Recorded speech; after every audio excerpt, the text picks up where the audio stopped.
Nigeria, le chef de l'armée a exhorté les officiers à faire preuve de loyauté et à lutter contre la fraude électorale. C'était lors d'une réunion de hauts responsables militaires ce mercredi, 3 jours avant les élections.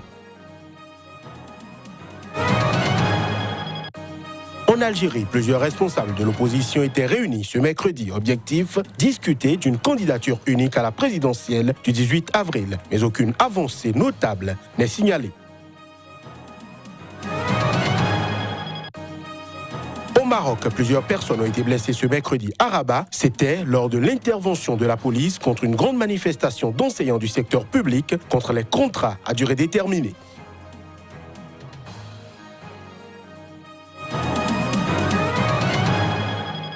Voilà pour les titres de ce nouveau point de l'actualité sur Sika. À chacun et à tous, bonsoir et bienvenue. Le chef de l'armée du Nigeria a exhorté les officiers à faire preuve de loyauté et à lutter contre la fraude électorale. C'était lors d'une réunion de hauts responsables militaires ce mercredi à Abuja, avant les élections générales de samedi. Les précisions. Les commandants doivent agir de façon décisive contre tout crime électoral, a lancé le général tout court Youssouf Bourataï, les exhortant à faire preuve de loyauté envers l'autorité.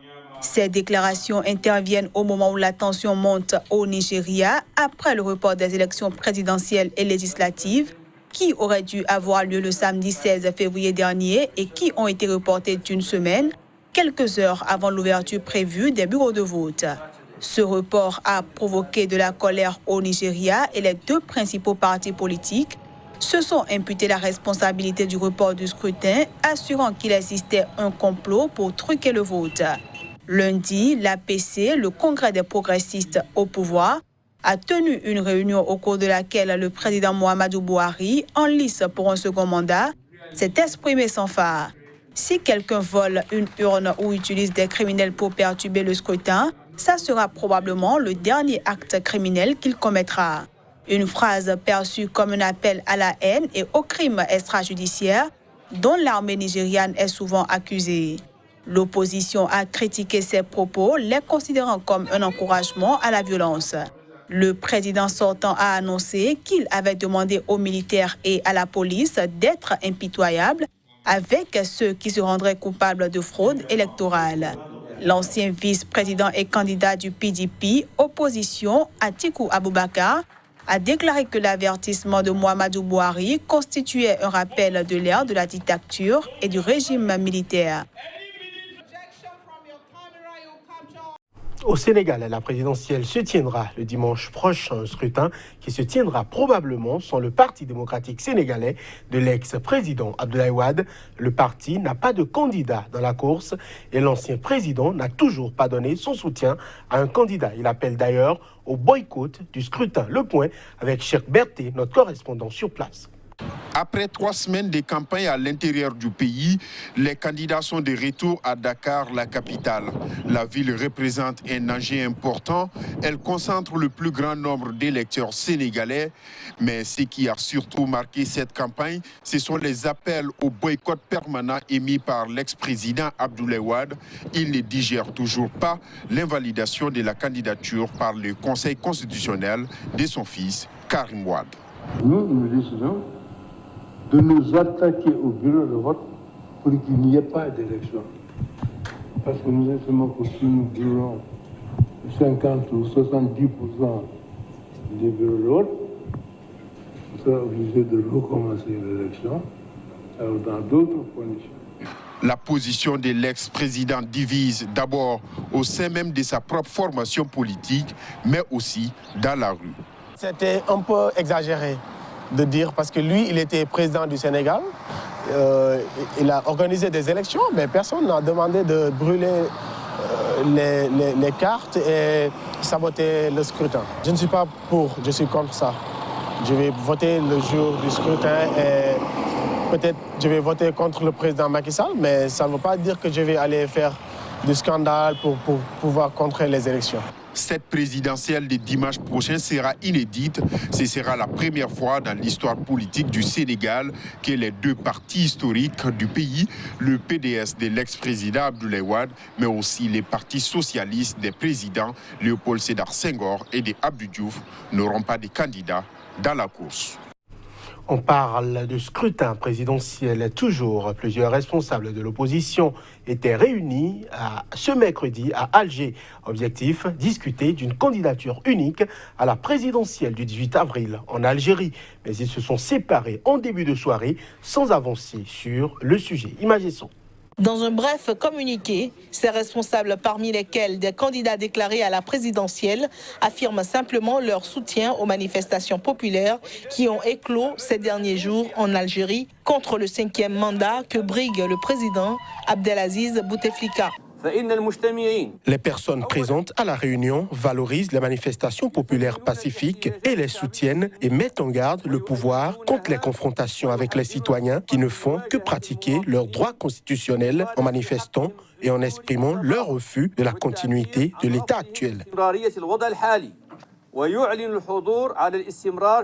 Les personnes présentes à la réunion annoncent la continuité de la coopération et de la consultation entre les principaux acteurs opposés à la politique du pouvoir. L'idée de cette discussion a été lancée par Abdallah Djabala, président du Front pour la justice et le développement, FJD, islamiste et ancien candidat à la présidentielle de 2004 face à Bouteflika. A notamment pris part à la réunion Ali Benflis, ancien premier ministre de Bouteflika, devenu son principal adversaire lors des présidentielles de 2004 et 2014.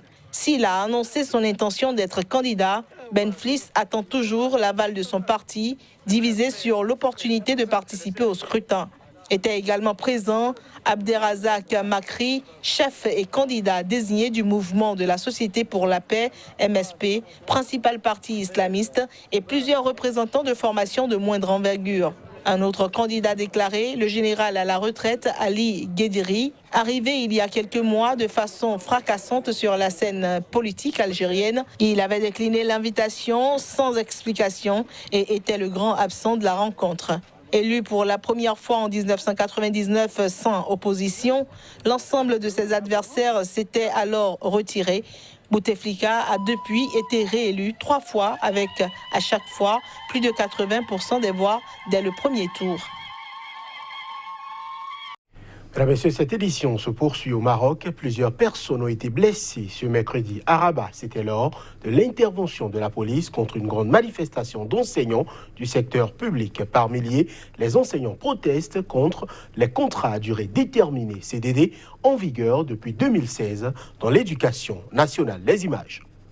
Les manifestants ont aussi scandé des slogans anti-système alors que ce rassemblement coïncidait avec la date anniversaire du mouvement pro-démocratie du 20 février, né en 2011 durant le printemps arabe. À l'aide d'un canon à eau et de matraques, les forces de l'ordre sont intervenues pour disperser les protestataires lorsque ces derniers ont voulu emprunter une avenue longeant le Palais Royal, ce qui n'était pas prévu dans le circuit annoncé aux autorités. Des dizaines de personnes légèrement blessées ont été évacuées par ambulance et des accrochages ont eu lieu entre manifestants et policiers.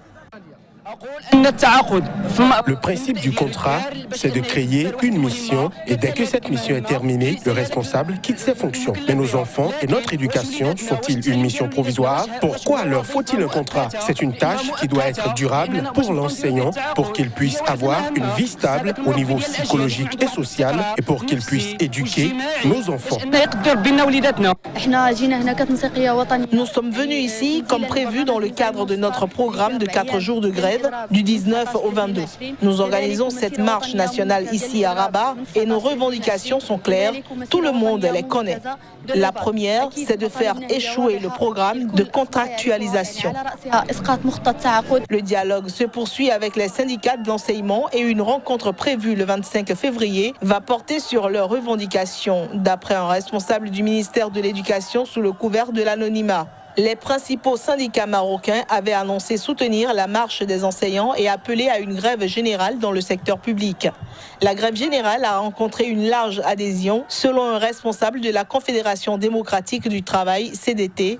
qui a avancé un taux de participation de plus de 75%. Le ministère de la fonction publique n'était pas joignable dans l'immédiat pour fournir des chiffres. L'Afrique du Sud va extrader au Mozambique l'ex-ministre mozambicain des Finances, Manuel Chong. Ce dernier est recherché par la justice de son pays et des États-Unis dans le cadre d'une vaste affaire de corruption. L'information a été rapportée ce jeudi par le journal Daily Maverick, citant la ministre sud-africaine des Affaires étrangères, Lindiwe Sisulu.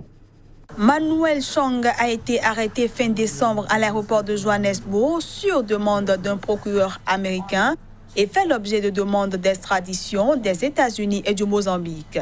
Il est accusé d'avoir autorisé des entreprises publiques à contracter des prêts secrets d'un montant de 2 milliards de dollars. Il est soupçonné d'avoir touché 12 millions de dollars de pots de vin pour avoir autorisé ces prêts lorsqu'il était ministre.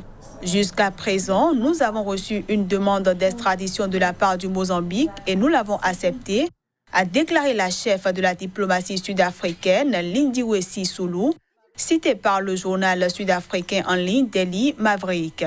Nous autoriserons le Mozambique à avoir son ancien ministre. Nous l'envoyons au Mozambique pour être jugé.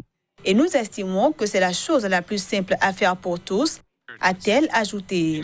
Interrogé, le ministère sud-africain des Affaires étrangères a refusé de confirmer ou infirmer cette déclaration. Nous avons reçu une demande d'extradition de la part du Mozambique et le ministère de la Justice l'étudie, a déclaré le porte-parole du ministère. Nous communiquerons quand le processus sera terminé, a-t-il ajouté. Le scandale dit de la dette cachée qui a plongé le Mozambique dans une grave crise financière embarrasse l'actuel président Filipe Nyusi, ministre de la Défense à l'époque des faits, et candidat à un nouveau mandat à la tête du pays lors des élections générales du 15 octobre prochain. L'ONG Human Rights Watch s'était étonné mi-janvier de la demande d'extradition de Maputo, notant qu'avant le mandat d'arrêt des États-Unis, Chong n'était pas recherché chez lui. Au Venezuela, pour finir, l'opposant Juan Guaidó est parti ce jeudi avec un convoi de ses partisans pour la frontière avec la Colombie dans le but d'y prendre livraison de l'aide humanitaire envoyée par les États-Unis. Ceci alors que le président Nicolás Maduro a opposé une fin de non-recevoir à cette aide. L'opposant Juan Guaidó y va pour tenter de faire entrer au Venezuela l'aide humanitaire envoyée par les États-Unis, bloquée par l'armée fidèle au président Nicolás Maduro. Le chef de l'État refuse catégoriquement toute entrée d'aide d'urgence qu'il qualifie de show politique de l'opposition et des États-Unis. Dans un message envoyé aux journalistes par son service de presse, des députés de l'Assemblée nationale dominés par l'opposition au président Nicolás Maduro accompagnent le président Juan Guaidó au sein du convoi.